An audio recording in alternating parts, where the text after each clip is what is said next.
him. Weakest division in football? Not anymore. The Texans are surging after back-to-back titles. Time to break that silence and make noise the only way we know how. Here's it out for Collins. He's got it.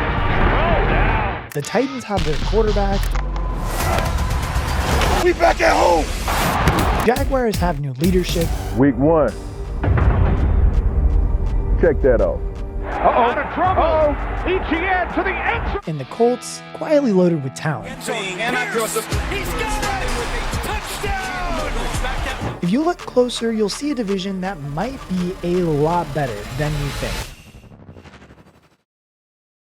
Now, of course, we're going to have to start with last season's AFC South winners, the Houston Texans. In the CJ Stroud era, Houston has already cemented their position as one of the AFC's best teams and has made the divisional round in each of their last 2 seasons. Vicious hit, turn up for the passion. The bond that fuels this team to be an unstoppable force. This success is even made more remarkable when you consider that the team just won 11 games in 3 years between 2020 and 2022 as one of the NFL's basement dwellers. And now, yes, there are many reasons on why this team has become much more feared over the recent years, but of course, one of the biggest reasons why is at the quarterback position. CJ Stroud has absolutely revolutionized this offense since being drafted 2nd overall in 2023. The Houston Texans select CJ Stroud, quarterback, having earned Rookie of the Year honors for his stellar first campaign. Family ties, CJ Stroud. He looks much more mature beyond his years. He also looks calm in the pocket and clearly has a high ceiling in this league. And despite a slight regression last season, he still managed 20 touchdowns, over 3,700 yards, and a 10-7 record. So that's not bad at all for a quarterback who still hasn't turned 24. Add in the fact too that he was missing one of his best receivers for 5 games in Nico Collins, and CJ Stroud's pretty damn good. But I mean, even Nico Collins, when he's healthy, he was one of the very best receivers in football last season and still managed a 1,000-yard season despite missing 5 games. Collins has emerged as a real star in Houston in the last 2 seasons, and he's been a major part of Stroud's development in the last 2 seasons, becoming the Ohio State alum's favorite target. Collins is a great target for any quarterback due to his size, his ability to come down with 50-50 balls, and his ability to find extra yards after the catch. He was deservedly named a Pro Bowler for the first time in his career last time out, and if he can stay healthy throughout the entire season, he'll be a real threat across the 17 games and beyond as Houston tries to go even further than last year's divisional round loss to the Kansas City Chiefs. As we flip to the defensive side of the ball though, this is one of the league's best units, ranking 6th in yardage in 2024. Up front, they're going to be led by veteran Danielle Hunter and the youngster Will Anderson Jr., who built on his defensive rookie of the year showing in 2023 with another excellent campaign. Between the two of them, they combined for 23 sacks in 2024, rarely giving offensive lines any peace as one of the best defensive end pairings in football. Then in the secondary, the star of the show is all-pro cornerback Derek Stingley Jr., arguably the very best in the league at the position. Stingley managed 5 interceptions last year and allowed a passer rating of just 56.9 when targeted, the second best mark in the league. The Texans have now locked down Stingley for another 3 seasons and a cool $90 million in what seems like a good deal for all parties involved. Finally then, of course, we have to talk about DeMeco Ryans. In just 2 seasons, he's totally turned around this franchise both on and off the field. There's been a real tangible culture change in Houston, with Ryans clearly at the center of this revolution, not just an excellent coach, but also as a real leader who clearly has the backings of his 53-man roster. And I mean, truthfully, with Ryans at the helm, this division just seems like it's going to be Houston's again this year. But don't worry, because there's going to be 3 other teams in this division that are going to challenge the Texans for the next 18 weeks in the season. The first of those that we're going to take a look at is the Tennessee Titans.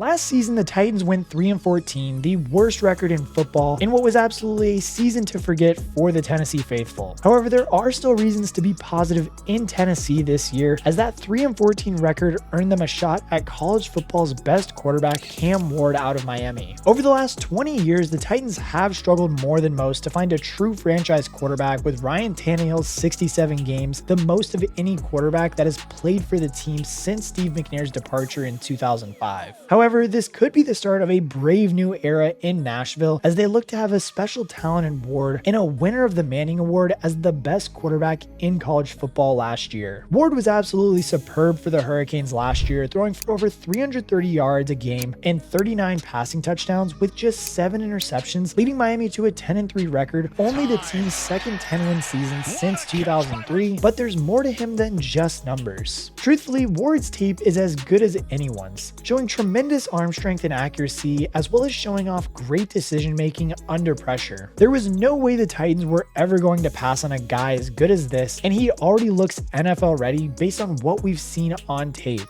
Elsewhere this offseason though, the Titans made the smart move to provide protection for their young quarterback, adding former Steelers left tackle Dan Moore Jr. on a deal worth $82 million over the next 4 years. Moore will likely slot in at left tackle, allowing the team to move last year's first rounder JC Latham to right tackle, improving 2 positions at once. All in all though, that should make Ward's rookie season that much easier as he does adapt to the pace of the NFL. Then on the ground, the team still has ex-Cowboys running back Tony Pollard, who was a bright spot last season, putting up 1,079 rushing yards, a career high, despite being on a struggling 3-14 team. Then through the air, wide receiver 1 remains Calvin Ridley, who cracked 1,000 yards himself despite the quarterback play of Will Levis and Mason Rudolph. Interestingly enough too, despite how poor the Titans record ended up last season, they actually had the league's second best defense in yardage allowed, only behind the Philadelphia Eagles. What did kill this team though was the league's second worst turnover differential in -16 and an inability to stop the run, which the team ranked 26 in rushing yards allowed. This defense obviously did struggle a lot last year, but it doesn't totally lack talent, with Pro Bowl defensive tackle Jeffrey Simmons returning alongside second-year starter Trevonde Sweat, whose efforts last year earned him Defensive Rookie of the Year votes. And trust me, don't get me wrong, because this Titans team is definitely still a work in progress, but there's a lot more to be excited about, I think, this year than there was last year when just kind of seeing this Titans team. And truthfully, I know this might sound a little bit crazy, but if they keep adding the right pieces and Cam Ward does pan out, I think this team could be contenders much sooner than a lot of people do think.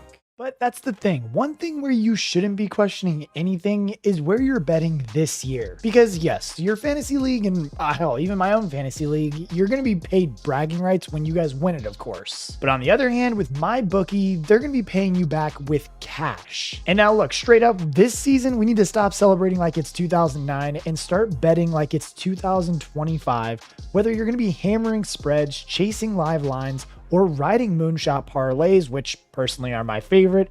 MyBookie is your one-stop sportsbook and casino in one. My personal favorite thing to do is to bet football all day, of course, Saturday and Sunday, and then obviously after I win, because your boy doesn't lose any bets, to hit the casino and the slots on the website right after. No switching apps and no jumping platforms, just straight up action. And as always, you guys know I had to come through for you, so use our code and your first bet up to $500 is fully covered. Make your play, and if it doesn't hit, you get right back in the action with bet back bonuses. No stress, just a one-time rollover on the return bet, so you're free to reload and keep firing. Make sure to sign up at mybookie.ag with code KRICH, claim your bet back bonus, and make this football season the one where bragging rights come with a bankroll. Again, make sure to use code KRICH when you're betting.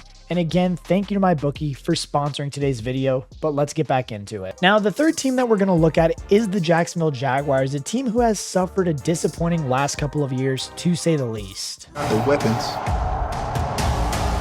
We got the coach too.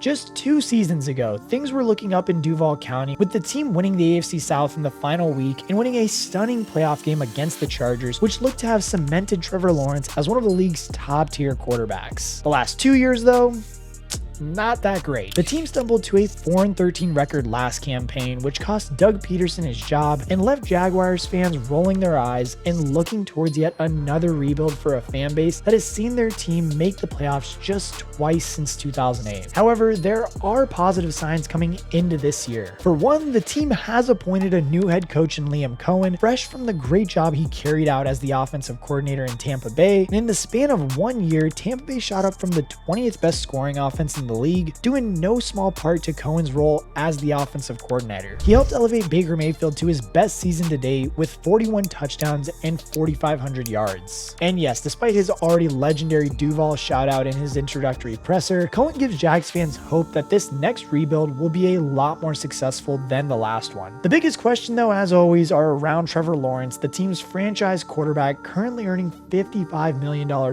year. Lawrence had looked like the answering just 2 short years ago, but his performances in the last 2 seasons have left a lot to be desired, although he has admittedly struggled with injuries throughout. With Cohen at the helm now though, there's a real hope that he'll see some renaissance that Mayfield saw in Tampa Bay last year. And the best part is he has the weapons to do it. Last year saw a superb rookie season from LSU wideout Brian Thomas Jr., who managed 1,282 yards and 10 touchdowns despite catching passes from Mac Jones for 7 games. Thomas is an absolute superstar in the making and will now be lining up opposite Travis Hunter, one of college football's most exciting, transcendent talent in years. As we all know, Hunter is of course a two-way player, featuring as both a wide receiver and a cornerback during his time in Colorado, and it does remain to be seen if he will be able to continue this at the professional level, but his introduction has captured the imagination of many Jags fans who will be hoping he can be a real game changer on both sides of the ball. There are real reasons to be positive about this defense, even though the unit struggled throughout last season. Trayvon Walker managed another 10-sack season as he does try to fulfill the immense promise he showed in college at Georgia, making him the 2020 first pick. Then there's Josh Hines-Allen, who does remain the heartbreak of the unit, having impressed throughout his 6 years on the team and having being named a Pro Bowler twice. But make no mistake, this is a new-look Jags team and one that's potentially a different animal this time around. Don't be too shocked if they make a run for a playoff spot in 2025 and we see Liam Cohen's Duval again before this season's out. And finally, we've come to the Indianapolis Colts. Now, the Colts went 8-9 last year, not a million miles away from a playoff spot, but suffered avoidable losses against the likes of Jacksonville and the New York Giants, which led the team ultimately falling short. But that's the thing, this team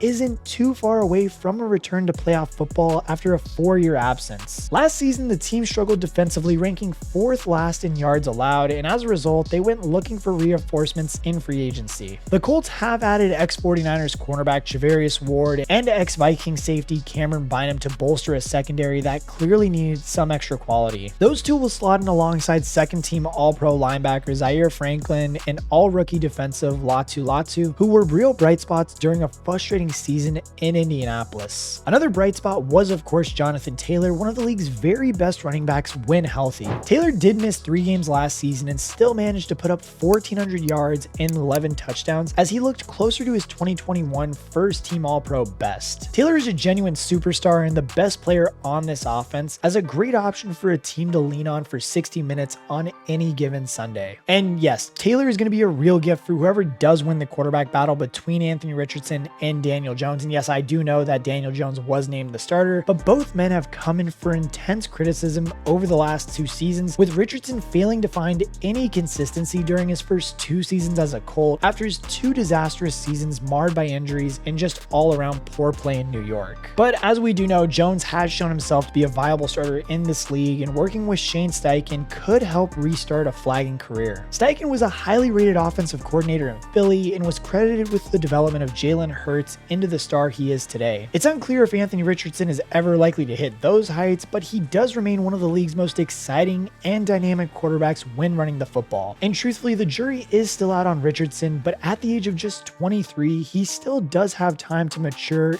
and iron out those deficiencies in his game. And with Jonathan Taylor in the backfield and a receiving core made up of a former 1,100-yard receiver in Michael Pittman Jr., deep threat Alec Pierce, and an exciting rookie tight end in Tyler Warren, there are definitely pieces to work with on this Colts offense for either Richardson or Jones. So truthfully for me, as we look at this division, a Houston team who still will be favorites for the division, and a chasing pack made up of 3 teams who I do think are being slept on by most observers. For me, I definitely still do have the Texans defending their divisional crown, but the Titans and Jags especially look like they could be a different animal this year. So I mean, don't be surprised if it's a lot closer than last year, and who knows, this division could get more than one playoff team for the first time in 5 years.